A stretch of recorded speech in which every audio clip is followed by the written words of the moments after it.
Hi, everyone. Today I want to talk about a conversation I had with a friend who is Mormon.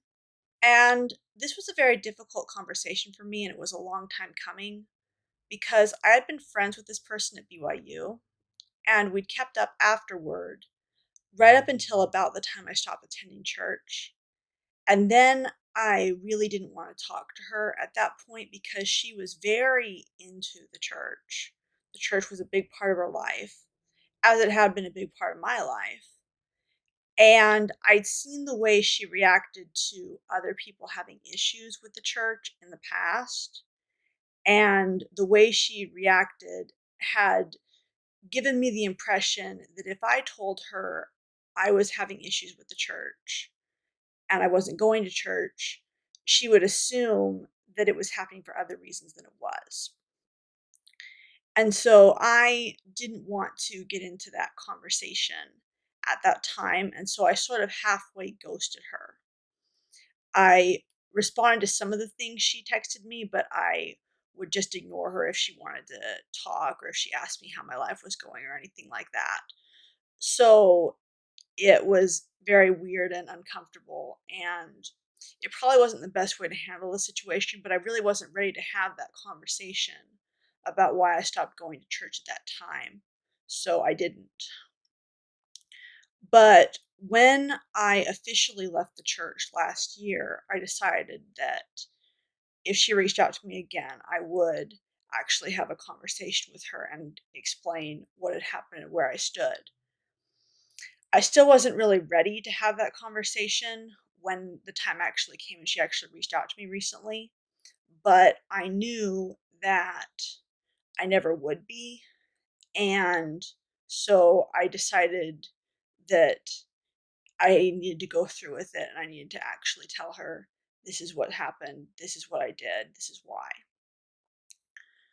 So I started talking to her, and at first we talked about things that were normal.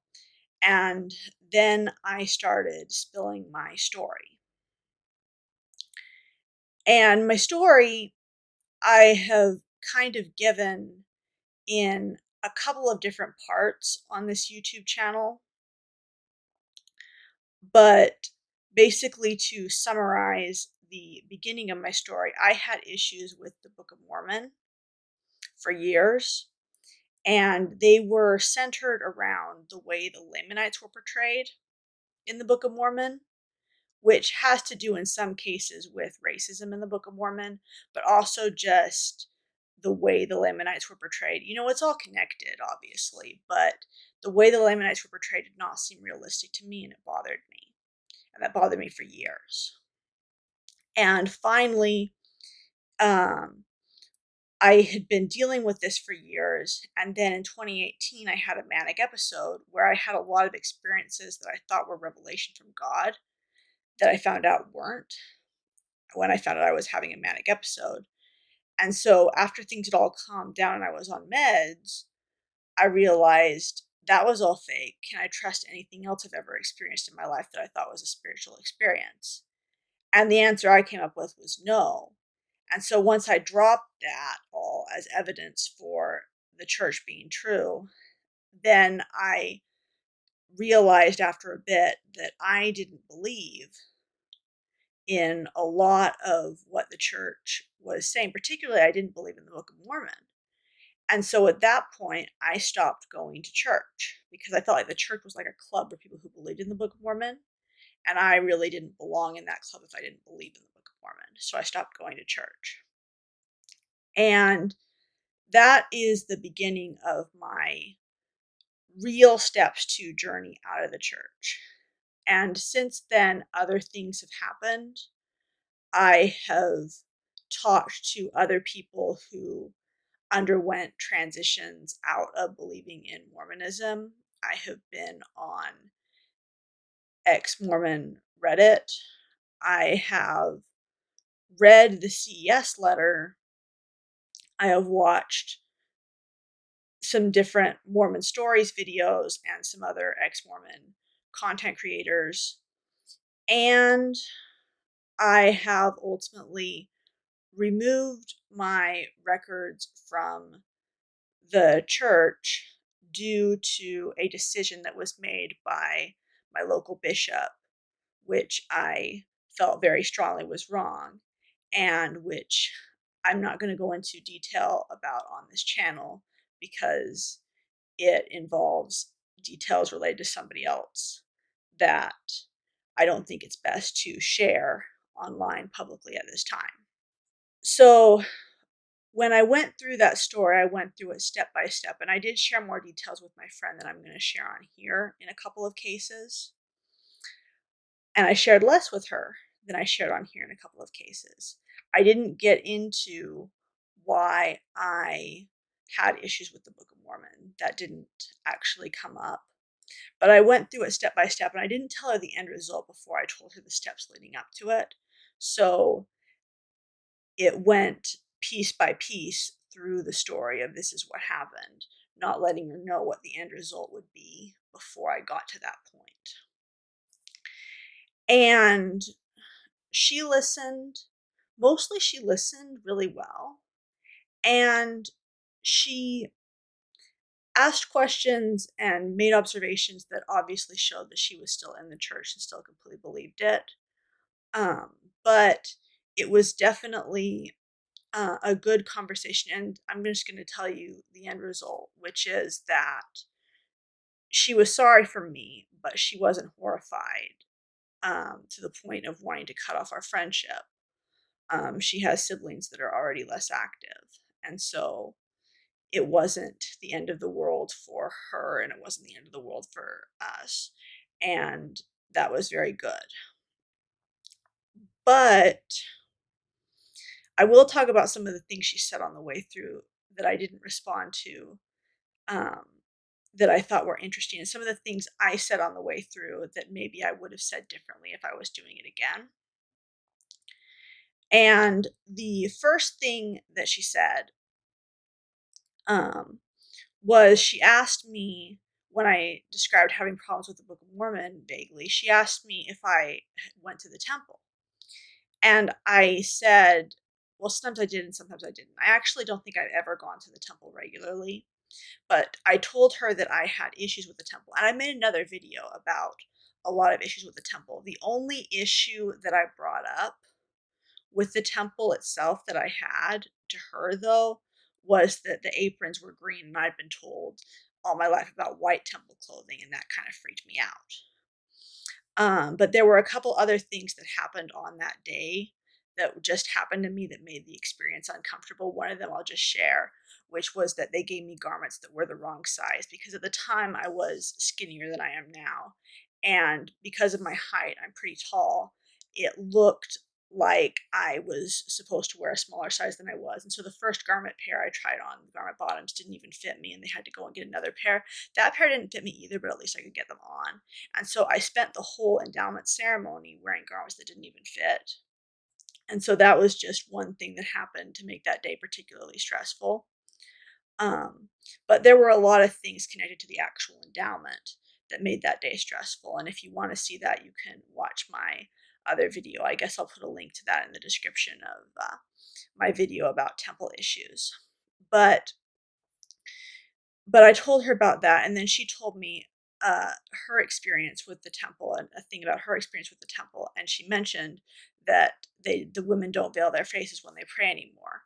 And I thought, to me, as somebody who's out of the church now, but I hadn't told her I was out of the church yet, but thinking about it in my head, I thought, well, to me, that's evidence that there's something wrong because here the temple ceremony is changing. So either women were having to veil their faces when they prayed for years and years for no reason, or the church is in apostasy now. Like, there's something, or God is a changeable God. Like, there's something seriously wrong with this, that the temple ceremony is changing so much. But I didn't say that to her because it wasn't the right time in what I was saying to say that. And that was fine. But then things moved forward, and I talked about someone I talked to who I oversimplified the issue. I talked to this person later about it again, and they said, well, actually, it was evidentiary things like Joseph Smith lying about his polygamy, or the different accounts of the first vision, or the timeline of the priesthood, as well as this. But I talked about how this person had found out more things about polygamy early on in the church, and that had really um, caused problems for this person's belief in the church, to the point where they didn't believe it anymore. And my friend said something along the lines of, "Oh, well, I know a sister missionary who knows all about that stuff and knows all about," she talked about describing it as anti stuff, and knows all about how the stuff that's against the church is twisted, and the stuff that talks about Joseph Smith having 40 wives is twisted. And when you know the full information, um, then the stuff that's anti doesn't bother you. And I don't believe that. But I didn't tell her that at that point, because again, that wasn't what I had come to the point to tell her yet. I was still getting through my story, getting through to the end. But I don't think that the anti-information is twisted, at least not all of it. Now, I think some of the things that people think about the Mormon Church are somewhat distorted by preconceived notions. For example, people find out that according to Mormon doctrine, Jesus and Satan were brothers, and they develop a very weird perspective of what Mormon doctrine must be like, which is different from what Mormon doctrine actually is, in my opinion. But um, I think that a lot of the stuff that people bring up doesn't really sound better when you know the context, especially about polygamy. And so I, just from what I know, do not think that things sound better. But my friend went all into, oh, well, they just didn't know so much. They were learning as they went when it came to restoring the gospel. And so there were so many things that they were learning as they went, and they didn't know everything. And she said that the first person to get baptized for the dead was either a man baptized for a woman, or a woman baptized for a man, and the witness was a woman. And she said, now, of course, they have witnesses as women. Anyway, and I just thought, you know, like I said, the fact that they didn't have witnesses be women for so long, and then they did, um, that just really is a red flag for me, because why would they keep women from being witnesses for so long and then let them do it? But I'm not going to jump in at that point and say that. So then I went on and told her more stuff. And the thing that I told her that I kind of wish I had handled differently, well, two things. One, I talked to her about Mormon stories, and she'd never heard of Mormon stories before. So I told her that it was um, a set of videos. It was done by a guy who'd done a bunch of interviews with people talking about their stories. And because of what he'd put out on the internet, he had gotten excommunicated, um, for what he did. And but the way I said it allowed her to think that he was basically promoting bad stuff, I think. Now, she probably would have thought that no matter what I said, but I think maybe I could have handled that a little bit better. But anyway, so she walked away thinking that it was anti, which I don't think all of Mormon stories is, and I don't think it was, especially at the beginning. Um, but you know, but of course she is primed to think what she wants to think about that particular thing, because that's how she's going to see it. So at that point, um, I talked about how I'd seen stuff related to Egyptologists in the Book of Abraham, and how, and I talked about, in this case, how facsimile one, which is supposed to be Abraham being sacrificed on an altar, actually, according to the Egyptologists, is the resurrection of Osiris. And I said something that I wish I hadn't said, which is that in my mind, that's the strongest of the anti stuff. And I wish I hadn't called that anti stuff, because I don't think that it was right to fall to her level of language in talking about this, because in reality, stuff can contradict the church narrative without the intent of being anti church. It can just exist. And that doesn't mean it's meant to be anti the church.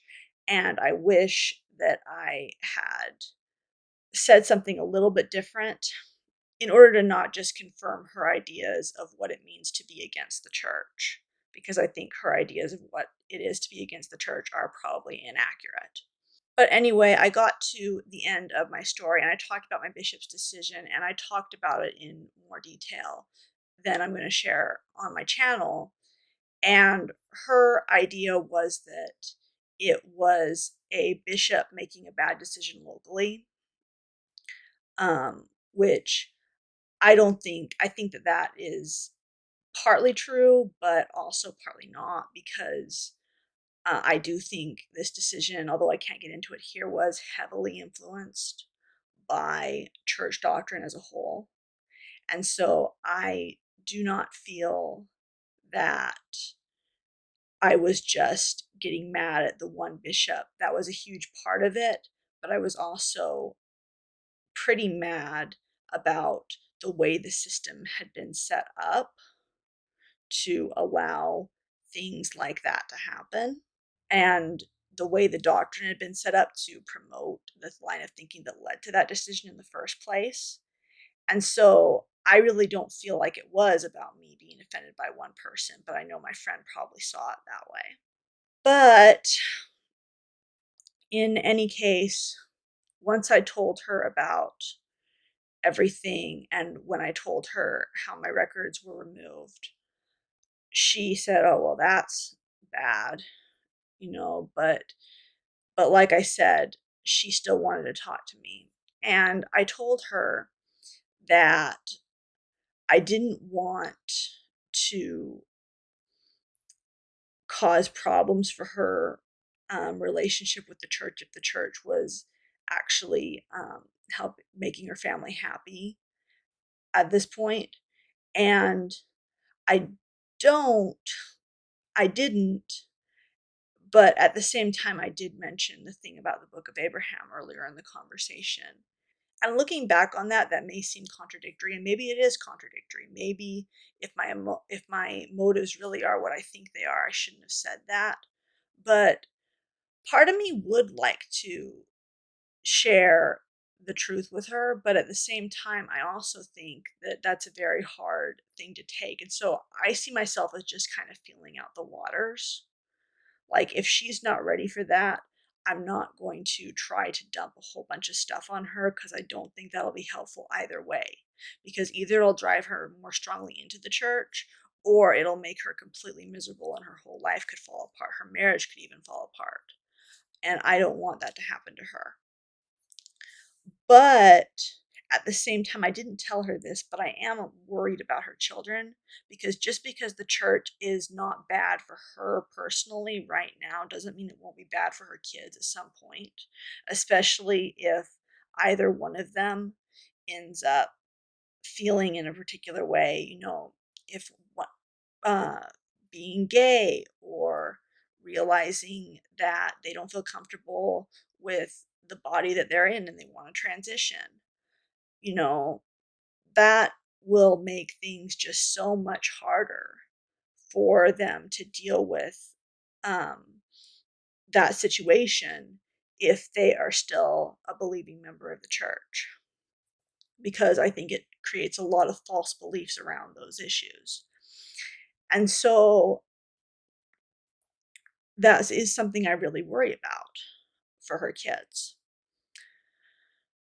But I'm not at the point where I can really do anything about that, and her kids are really young at this point, so I just have to hope that her kids, if they do actually need to get out of the church for their own well-being, that they figure out that the church is not true at some point early on, so that it doesn't do them too much harm.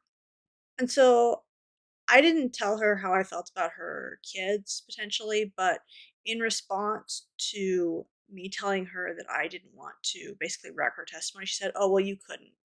Basically, implying that she doesn't think there's anything that could change her mind about the church at this point. And I thought, huh, well, that's kind of a interesting position that you're in because that's the position that Ex-Molex was in before she read the CES letter. And then she completely changed her mind. And so I don't actually know how much a person's current confidence that the church is true actually predicts how well they're going to stay in the church long term. I really don't. Um, I think it depends on a lot of issues. But it made me wonder what is going to happen to her long term because I don't know. So that's really all I have to say about that conversation that was kind of difficult for me. I'm glad it went as well as it did. I know conversations like this don't always go that well. Um, but thank you for watching, and please let me know in the comments about interesting experiences you've had with telling friends or family members about decisions related to the church. And also, if you like this video, please like it and consider subscribing. Also, I'll put links to some of my other videos in the description if you're interested in watching those, because I do share a little bit more detail about some of the steps of my stepping out of the church in those videos that you might find interesting. Anyway, thanks for watching, and I'll see you all next time. Bye.